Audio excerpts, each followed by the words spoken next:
قربانی کے دن آتے ہیں تو بہت سے ساتھی ایک سوال کرتے ہیں کہ تکبیرات تشریق جو ہیں انہیں کب سے پڑھنا ہے، کب تک پڑھنا ہے، کیسے پڑھنا ہے۔ تو انشاءاللہ کچھ 2-3 مسائل اس کے بارے میں ہم نے نوٹ کیے ہیں بنیادی طور پر، وہ آج آپ کے سامنے ہم عرض کرتے ہیں۔ سب سے پہلے تو یہ جو تکبیر تشریق ہے اس کے الفاظ آپ درست کر لیں۔ میں پڑھ رہا ہوں غور سے، انشاءاللہ آپ اس کو سنیں گے تو آپ کو اطمینان سے سمجھ میں آ جائے گا۔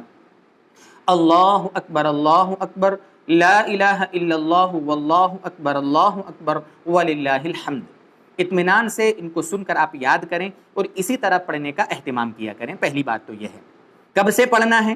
تو اس کے لیے یہ ہے، ہمارے جو احناف علماء ہیں جنہوں نے احادیث کی روشنی میں اس کو سمجھانے کی کوشش کی ہے وہ یہ ہے، احناف کا مفتہ بہ قول یہ ہے کہ 9 ذی الحجہ یعنی اس سال 2021 میں منگل کے دن صبح فجر کی نماز سے لے کر فجر کی نماز سے سنیچر کے دن عصر کی نماز تک، یہ کل 23 نمازیں ہوں گی، 23 نماز۔ ان 23 نمازوں میں ہمیں فرض نمازوں کے بعد یہ تکبیر تشریق پڑھنا واجب ہے۔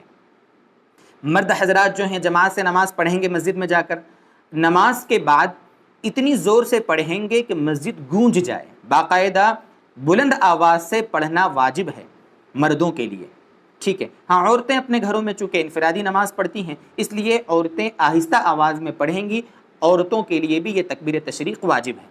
اگر کبھی کسی کی جماعت کی نماز چھوٹ جاتی ہے، اکیلے نماز پڑھ رہا ہے، تو اکیلے نماز پڑھ رہا ہو تب بھی تکبیر پڑھنا واجب ہے۔ اکیلے پڑھ رہا ہو، جماعت سے نماز پڑھ رہا ہو، مقیم ہو، مسافر ہو، مرد ہو، عورت ہو، سب پر یہ تکبیر تشریق پڑھنا واجب ہے۔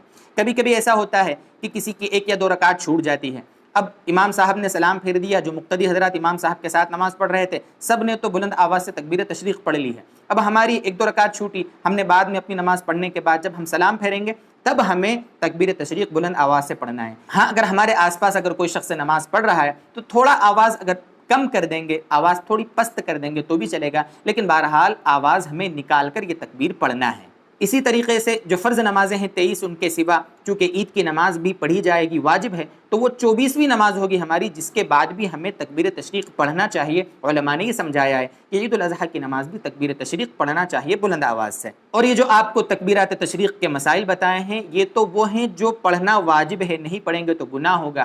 لیکن دوستو بزرگوں، یہ جو ذی الحجہ کا پہلا عشرہ چل رہا ہے اس میں ہر نماز کے بعد چلتے پھرتے اٹھتے بیٹھتے بازاروں میں تنہائی میں ہر وقت تکبیرات تشریق کو پڑھنا یہ مستحب ہے۔ کئی صحابہ کرام رضی اللہ تعالیٰ عنہم سے یہ بات منقول ہے، لیکن دوستو بزرگوں اس سنت سے ہم عام طور پر غافل ہوتے ہیں۔ عام طور پر چلتے پھرتے بھی پڑھنا چاہیے، اور جو فرض نمازیں بتائی آپ کو ان کے بعد تو پڑھنا ضروری ہے۔